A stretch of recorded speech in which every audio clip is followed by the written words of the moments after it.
Giorgio de Beccio y su aporte a la filosofía del derecho. Nuestro autor nace en Bolonia en 1878 y muere en Génova en 1970. Fue filósofo, profesor y jurista italiano, experto en filosofía del derecho. Profesor de la Universidad de Roma desde 1920 hasta 1953. Se convierte en rector de lo mismo a partir de 1925. Es considerado como uno de los principales representantes del neocantismo italiano. Nuestro autor, como muchos colegas alemanes, hace una fuerte crítica al positivismo filosófico, argumentando que el concepto de derecho no puede ser derivado de una sola observación de los fenómenos jurídicos, o sea, de una sola ciencia. Giorgio redefine el derecho y le atribuye tres tareas. Una tarea lógica, que consiste en construir el concepto de derecho, es decir, generaliza qué es el concepto y lo define. Una tarea fenomenológica, que se ocupa del estudio de la ley como un fenómeno social, es decir, el acto del humano como construcción de fenómenos, y una tarea deontológica, que consiste en la búsqueda y el cuidado de la justicia, es decir, el derecho que debe ser y cómo se debe de actuar. Con base en estas distinciones, afirma que hay tres formas de investigación dentro de la filosofía del derecho. Investigación lógica, cuyo objetivo es el estudio del concepto de derecho, o sea, la forma lógica a priori de la experiencia jurídica. O también coordinación objetiva de las acciones posibles entre varios sujetos, según un principio ético que las determina excluyendo todo impedimento. De esta definición deduce del Belcho los caracteres diferenciales del derecho, o sea, las posibilidades de constreñir a la observación del derecho, o bien la deducción de los conceptos jurídicos propios de la teoría general del derecho. 2. Investigación fenomenológica, que tiene por objeto de estudio las líneas generales del desarrollo histórico del derecho, cómo surge y qué fenómenos debe castigar o normalizar mediante la constante tendencia de justicia. Y 3. La investigación deontológica, cuyo objeto es el estudio de la justicia o idea del derecho. Entiéndase que el concepto de deontología establece la ética que afecta a una profesión, en este caso los factores éticos que pueden afectar el derecho profesional. En la doctrina de Giorgio del Beccio se define la naturaleza humana como dos significados: en el campo de la casualidad, la totalidad de lo real o empírico y la suma de todos los fenómenos ligados entre sí por vínculos casuales; y en la religión, del finalismo o la teología, que es el reino de la libertad denominada por la razón.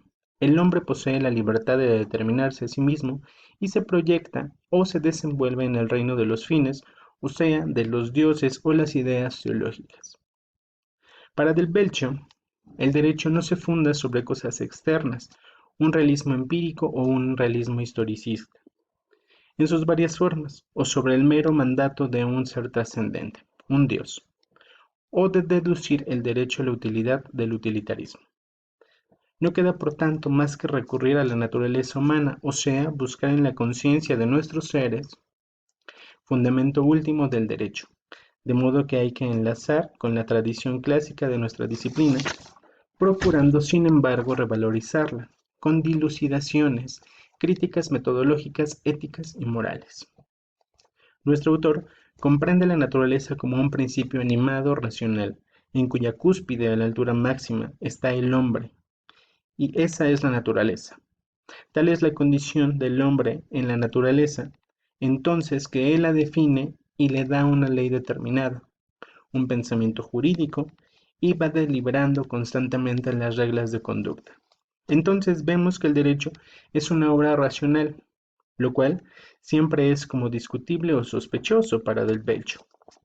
Podemos decir, dominada por la razón. No es un determinismo, por tanto es una libertad como loca, sino como libertad racional, porque lo otro sería locura. Una libertad que no es medida y que no es racional se convierte en locura para Del Beccio.